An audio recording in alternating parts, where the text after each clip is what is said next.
नमस्कार मंडळी, स्वागत आहे तुमचं सगळ्यांचं आपल्या लाडक्या युट्यूब चॅनलवरती. व्हिडिओ नसाल तर व्हिडिओ लाईक करायला विसरू नका आणि चॅनलला अजूनपर्यंत सबस्क्राईब केले नसेल तर सबस्क्राईब करून सोबतचं बेल नोटिफिकेशन ऑन करायला विसरू नका. तर चला सुरू करूया मग आजचा हा व्हिडिओ. कंबळीवर ऋषा आता कामिनीच्या तावडीतून सोडवणार आपल्या सरूला, तर दुसरीकडे मात्र अन्नपूर्ण आजीसमोर आणि राजनसमोर स्केच आर्टिस्टनी सगळं काही खरं सत्य आणलं आणि स्केच पाहून मात्र यांच्या पायाखालची जमीनच सरकली. तर काय घडतंय चला संपूर्ण अपडेट जाणून घेऊया, त्यासाठी व्हिडिओ शेवटपर्यंत बघा. तर मित्रांनो, तुम्ही पाहिलंच की ह्या कामिनीने असं वाटत असतं तिला की आता ती पूर्णपणे मात्र सरूचा म्हणजेच त्या गौरीचा डाव संपवून टाकेल आणि राजनला आणि अन्नपूर्ण आजींना त्यांची मोठी नात भेटायच्या अगोदर सगळी काही ही त्यांना संपवेल आणि ती सगळी काही प्रॉपर्टी जी असते ना ती सगळी अनिकाच्या नावावरती हिला करायची असते.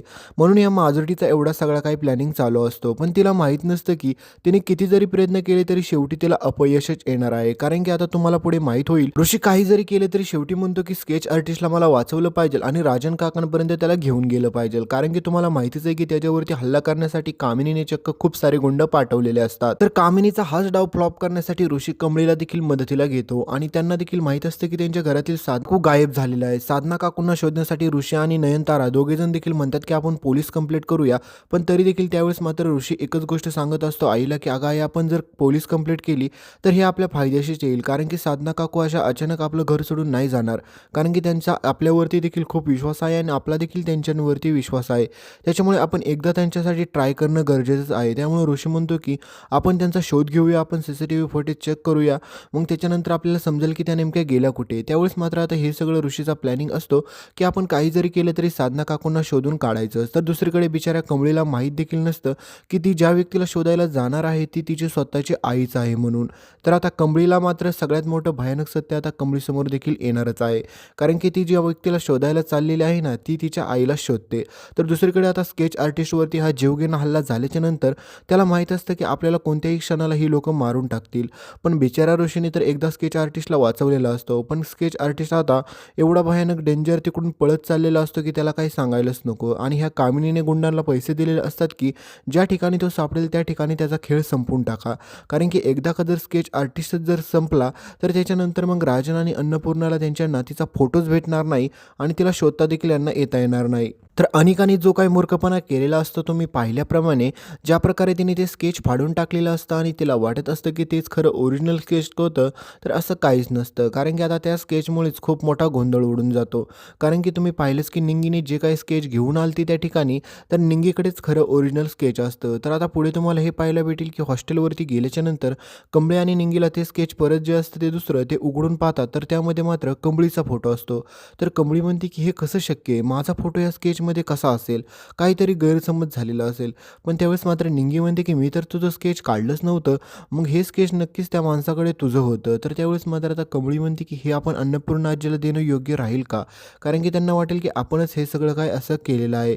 पण त्यावेळेस मात्र आता तुम्हाला माहितीच आहे की आता कंबळी आणि निंगी म्हणतात की जाऊ द्या, हे स्केच आपण अन्नपूर्णा आजींना देऊन टाकूया, जे होईल ते पुढे बघता येईल. तर दुसरीकडे आता कंबळी आणि ऋषी दोघेजण मिळून देखील साधनाताईंचा शोध घ्यायला गेलेले असतात. पण आता ऋषीला पूर्णपणे खात्री असते की साधनाताईंना किडनॅप केलेलं आहे. तर दुसरीकडे नयनताराला पूर्णपणे विश्वास असतो की साधनाताई अशा कसं काय जाऊ शकतात आणि त्यांना कोणी किडनॅप करणं तर कसं शक्य आहे, कारण की त्यांच्या ओळखीचं इकडं कोणी नाही आहे देखील. पण त्याच वेळेस मात्र आता साधनाताईंच्या खोलीमध्ये नयनताराला खूप साऱ्या अशा गोष्टी सापडतात की त्या गोष्टी पाहिल्याच्या नंतर त्यांना पूर्णपणे खात्री पटते की साधनाताईंना आपण शोधायला गेलंच पाहिजे. कारण की त्यांचा आणि या शहराचा काही ना काही खूप मोठा संबंध आहे. आणि हे सगळं आता नयनताराच्या समोर सत्य येणार म्हटल्यावरती नयनतारा काही शांत बसत नाही. कारण की नयनताराला पूर्ण खात्री असते की साधनाताईंनी आपल्यापासून कोणतं ना कोणतं भयानक सत्य लपवलेलं आहे. तर दुसरीकडे मात्र तुम्ही पाहिलंच की कामिनी ज्या प्रकारे आपल्या सरूचा म्हणजेच आपल्या गौरीचा छळ करत असते, त्या प्रकारे हिला देखील हिच्या पापाची शिक्षा अशीच भेटणार आहे. कारण की ती तिचा एवढा छळ करत असते आणि विचारत असते की तुझ्या मुलीचा पत्ता सांग, कारण की तुझ्या मुलीचा पत्ता एकदा का मला भेटला की त्याच्यानंतर मग तुमच्या दोघींचा खेळ खल्लास करायला मी मोकळे झाले. पण आता त्यांना माहीत नसतं की आता हा सगळा मास्टर माइंड प्लॅनिंग आता तिचा बाहेर येणार आहे. कारण की रागिनीने आणि एकीकडे अनिकाने गोंधळ घालून ठेवलेला असतो. कारण की त्यांना वाटतं की ते स्केच आर्टिस्टने जे स्केच दिलं होतं ते स्केच तर आपण फाडलं, त्याच्यानंतर आता हे ना अन्नपूर्णाला भेटणार आहे ना आता शेवटी राजनला भेटणार आहे. त्याच्यामुळे आपलं टेन्शन कमीच झालं. पण आता हे त्यांचा सगळ्यात मोठा गैरसमज निर्माण होतो. तर आता स्केच आर्टिस्ट म्हणतो की मला काही जरी केलं तरी कसं बसं मला त्या बंगल्यावरती पोहोचलंच पाहिजे. पाहिजे. तर स्केच आर्टिस्ट आता परत राजनला भेटण्यासाठी त्या ठिकाणी जातो, पण त्यावेळेस मात्र आता अन्नपूर्णा आजी आणि राजन हे दोघेजण देखील ठरवतात की आपण किती वेळ त्याची वाट पाहायची, आपण त्याच्या अड्ड्यावरती जाऊया, म्हणजे ज्या ठिकाणी तो स्केच काढतो त्या ठिकाणी. आणि तिकडेच जाण्यासाठी निघतात राजन आणि अन्नपूर्णा आणि स्केच आर्टिस्ट घरी येऊन बसतो. म्हणजे परत त्यांची भेट होण्यात होता होता राहून जाते. आणि ह्याच गोष्टीचा फायदा आता मात्र ही अनिका आणि सोबतच ही रागिनी घ्यायचं ठरवते. पण बिचारा स्केच आर्टिस्टला माहीतच नसतं की आता तो जे काही करायला जाणार आहे ते खूप भयानक ठरणार आहे. कारण की त्या घरामध्ये अनिकाला पाहून स्केच आर्टिस्टला वाटतं की ही मुलगी चांगली असेल, त्याच्यामुळे हिला आपण काही ना काही सत्य सांगूया. पण दुसरीकडे तुम्हाला माहीतच असतं की ह्या अनिका, रागिनी आणि कामिनी ह्या तिघीजण देखील एकाच माळेचे मणी असतात. तर आता स्केच आर्टिस्ट परत देखील त्याच ट्रॅपमध्ये फसलेला असतो. तर दुसरीकडे राजन आणि अन्नपूर्णा आजी त्या स्केच आर्टिस्टच्या घरी गेलेले असतात, पण त्या ठिकाणी स्केच आर्टिस्टच नसतो. कारण की हा कुठे गायब झाला म्हणून त्यांना मोठा धक्का बसतो. तर दुसरीकडे तुम्ही पाहसाल आता पुढे की ऋषी आणि कमळी दोघेजण देखील आपल्या सरूला म्हणजेच आपल्या गौरीला सोडवण्यासाठी त्या ठिकाणी पोहोचतात. आणि तिथे पोहोचल्याच्या नंतर मात्र ऋषी त्या गुंडांसोबत तिथं परत फाईट करतो आणि साधनाताईंना इथे कोणी किडनॅप केलं ह्याचा शोध घ्यायचा ठरवतो आणि त्यांना तिथून सुखरूपरित्या सोडून घेऊन येतो. तर दुसरीकडे आता कामिनीचा हा डाव फ्लॉप झालेला असतो की तिने आपल्या गौरीला जरी पकडलेलं असलं तरी देखील मात्र तिला खात्री असते 100% की आता मात्र मी हिचा खेळ संपवेल. पण त्याच्या अगोदरच आपली बिचारी सरू म्हणजेच आपली गौरी हिला कसं तरी आपला ऋषी त्या ठिकाणाहून वाचवतो. आणि त्याच वेळेस मात्र कमळीला अशा गोष्टीचा जाणीव आणि भास होतो की तिला वाटतं की ह्या व्यक्तीचा आणि माझा काही ना काही संबंध आहे. कारण की कमळीने अजून पण त्यांचा चेहरा पाहिलेला नसतो, कारण की संकाळ अंधार असतो त्या खोलीमध्ये. तर दुसरीकडे आता साधनाताई तोंड बांधून तिथून गुपचूप निघून जायचा प्रयत्न करत असतात. ऋषी म्हणतो की साधनाताई तुम्ही थांबा, तुम्हाला हे असं कोणी केलं, आम्हाला सगळं सत्य समजलंच पाहिजे. तर दुसरीकडे ऋषी त्या गुंडांना देखील पकडतो आणि त्यांना देखील चांगलाच चोप देतो आणि त्यांना एकच विचारतो की हे सगळं तुम्हाला कोणी करायला लावलं. तर नयनतारा म्हणते की यांना आपण पोलिसांच्या तावडीत देऊया, यांना जर आपण पोलिसांच्या तावडीत दिलं ना ऋषी, तर हे सगळं खरं खरं सांगून टाकतील, म्हणजेच आपल्या साधनाताईंना परत कधीच त्रास होणार नाही. पण त्यावेळेस मात्र आता साधनाताई पूर्ण घाबरलेली असते, तुम्हाला माहितीच आहे. कारण की आपल्या गौरीला प्रकारे चांगलं माहीत झालेलं असतं की ही कामिनी मला कधी जिवंत सोडणार नाही. त्याच्यामुळे ती ठरवते की आपण हे शहर सोडून पळून जायचं आणि सोबत आपल्या कमळीला घेऊन. पण त्याच्या अगोदरच मात्र स्केच आर्टिस्टची आणि राजनची कशीबशी भेट होती आणि त्याच भेटीत उघडं येतं सगळ्यात मोठं भयानक सत्य. कारण की स्केच आर्टिस्ट म्हणतो की मला तुमची मुलगी माहीत आहे, ती कशी दिसते ते देखील माहीत आहे, ती तुमच्याच कॉलेजमध्ये शिकते. हे सगळं सत्य सांगितल्याच्यानंतर राजनच्या पायाखालची जमीन सरकते. राजन म्हणतो की काय बोलतोय तू, हे खरं आहे का, हे कसं शक्य असेल, ती माझ्या कॉलेजमध्ये शिकते तर मग मला एवढे दिवस का नाही दिसली. तर दुसरीकडे मात्र आता हेच सगळी अन्नपूर्णा आजीला देखील गोष्ट कळाल्याच्यानंतर ती म्हणते की धन्यवाद तुम्ही एवढी माहिती दिल्याबद्दल, आम्हाला जर तिथं स्केच दिलं तर खूप बरं होईल. तर त्यावेळेस मात्र स्केच आर्टिस्ट सांगतो की मी ते स्केच तर कधीच दिलेलं आहे, पण ते स्केच सगळं काही चुकीच्या लोकांच्या हातात लागलंय. आणि त्या ठिकाणी लगेच कामिनीची एंट्री होती. पण त्यावेळेस मात्र स्केच आर्टिस्ट तिथून पळून जायचा प्रयत्न करतो, कारण की कामिनीला घाबरून स्केच आर्टिस्ट पळून गेलेलं पाहून राजनच्या आणि अन्नपूर्णा आजींच्या लक्षात येतं की काय ना काय मोठा गडबड झालेली आहे. कारण की आपल्याला माहीतच होतं की यांचा काही ना काही भयानक प्लॅनिंग असणारच आहे.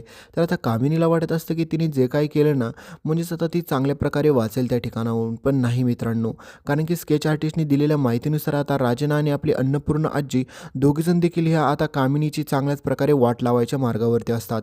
तर दुसरीकडे आता आपल्या साधनाताईंना सुखरूपरित्या घेऊन ऋषी घरी आलेला असतो. तर ऋषीच्या या प्लॅनिंगमुळे आता लवकरात लवकर कामिनीचा आणि सोबतच ह्या रागिणीचा पर्दाफाश परत होणार आहे.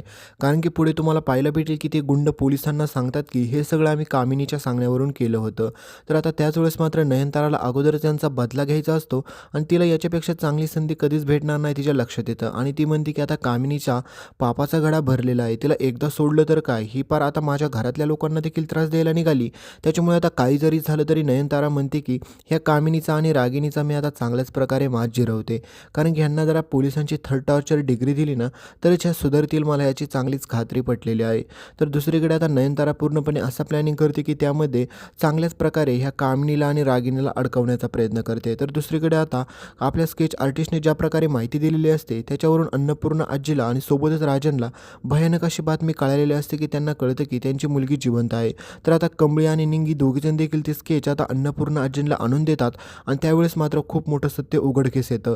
कारण की अन्नपूर्णा आजींना आधीपासूनच वाटत असतं की कमळीच माझी मोठी नात असेल आणि त्यांना आता त्याची खात्री पटते की त्या स्केचमध्ये कमळीचं चित्र असतं त्यावेळेस. पण आता हे सगळं पाहून मात्र तुम्हाला माहितीच आहे की कामिनीच काय कोणीच विश्वास ठेवणार नाही. तर दुसरीकडे आता साधनाताईंची देखील नयनतारा राजन आणि कमळीसोबत बेट करून देते, कारण की तुम्हाला माहितीच आहे की तिची मुलगी आता जिवंत असते, त्यांना देखील माहीत आहे. आणि त्यावेळेस मात्र आता राजांच्या समोर ज्यावेळेस मात्र आपली सरू येते, मग त्यावेळेस मात्र स्केचची गरज लागत नाही आणि कशाचीच लागत नाही. पण त्यावेळेस मात्र आता अन्नपूर्णा आजीला पूर्णपणे खात्री पटलेली होती की कमळी माझी मोठी नात असेल आणि तिचा अंदाज आणि हे सगळं काय एकदम बरोबर ठरलेलं आहे.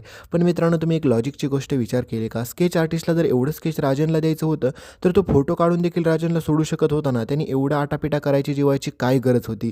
तर हे सगळं काय जरा जास्त ओव्हर दाखवलेलं आहे, त्याच्यामुळे जरा थोडंसं ही गोष्ट खटकते. कारण की स्केच आर्टिस्टला जर खरंच ते स्केच राजनपर्यंत पोहोचवायचं आहे तरी मोबाईलमध्ये एक फोटो काढून पण तो राजनला सोडू शकतो ना आणि सेफ देखील राहू शकतो. पण हे असं काहीच करत नाही, त्याच्यामुळे खूप साऱ्या भयानक गोष्टी अशा डोक्यात राग जाण्यासारख्या करतात. तर याबाबत तुमचं मत काय हे कमेंटमध्ये सांगायला विसरू नका. भेटूया पुढच्या अपडेटमध्ये, तोपर्यंत चॅनलला सबस्क्राईब करून ठेवा. धन्यवाद.